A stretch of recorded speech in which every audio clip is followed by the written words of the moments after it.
एक चोर गया शिवालम चोरी करने। तो आप जानते हैं शिवाला में ताला नहीं लगता है ना, शिवालम ताला कब लगे? पत्थर के शंकर भगवान, पत्थर का अर्घा। तो कोई पत्थर चुरा कर क्या करेगा?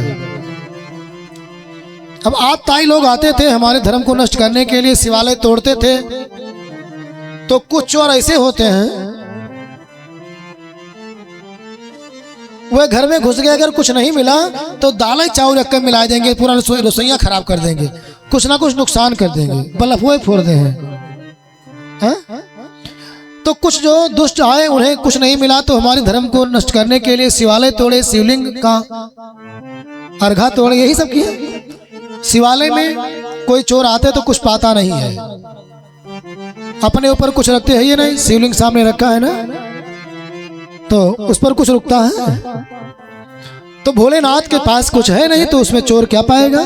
तो देखा पीतल का घंटा लगा हुआ था, सोचा चलो घंटा ही 1000 2000 का होगा, 100 200 का होगा, कुछ नहीं तो घंटा ही चुराते हैं। अब घंटा पर पहुंचे कैसे? तो बड़ा सा शिवलिंग था, अब शिवलिंग पर ही चढ़ गया और घंटा जैसे खोलने लगा जंजीर से, तैसे भगवान भोलेनाथ प्रकट हो गए। जैसे भगवान प्रकट हुए बढ़िया तेज जोर का तेज हुआ, आवाज हुई, जबरू त्रिशूल लेकर के बाघंबर पहन करके बड़े जटाजूट त्रिनेत्रधारी भगवान भोले शंकर जैसे प्रकट हुए। घबरा गया चोर, कूद करके भागा। भगवान ने कहा भागो नहीं, हम तुम्हारे ऊपर बहुत प्रसन्न हैं। अब चोर को विश्वास न पड़े कि हमारे ऊपर कैसे प्रसन्न हो गए, हम तो चोरी करने आए थे, इनके मूड़े पर चढ़ गए और हमारे ऊपर कैसे प्रसन्न हो जाएंगे। अच्छा, चोर लोग चप्पल भी निकाल के नहीं घुसते हैं, अगर कोई बीच में आ जाए तो चप्पल छोड़कर थोड़ी भागेगा चोर। जो चोरी करने आया है वो चप्पल छोड़ के भागे 100 रुपया का, इसलिए चप्पल भी नहीं निकालता है, वैसे घुस जाता है। तो वो तो घबराया कि अब तो हम गए, त्रिशूल मार देंगे। लेकिन भगवान ने कहा नहीं, तुम्हारे ऊपर हम बहुत प्रसन्न हैं। चोर ने कांपते हुए कहा महाराज काहे प्रसन्न हो गए, हमने तो कोई अच्छा काम नहीं किया, कांप रहा है।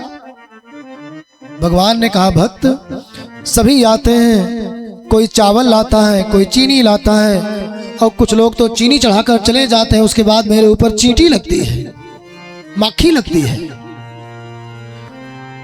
कोई लोग पुराना पुराना फूल चढ़ा देते हैं, कुछ लोग हैं जो सड़ा गला पिलपिला केला चढ़ा देते हैं और उतने में ही सब कुछ ले लेना चाहते हैं। तुमने तो अपने को ही चढ़ा दिया, तो जो चावल अक्षत जल चढ़ाते हैं वे ज्यादा बड़े भक्त हैं कि तुम स्वयं ही मेरे ऊपर चढ़ गए, समर्पित हो गए।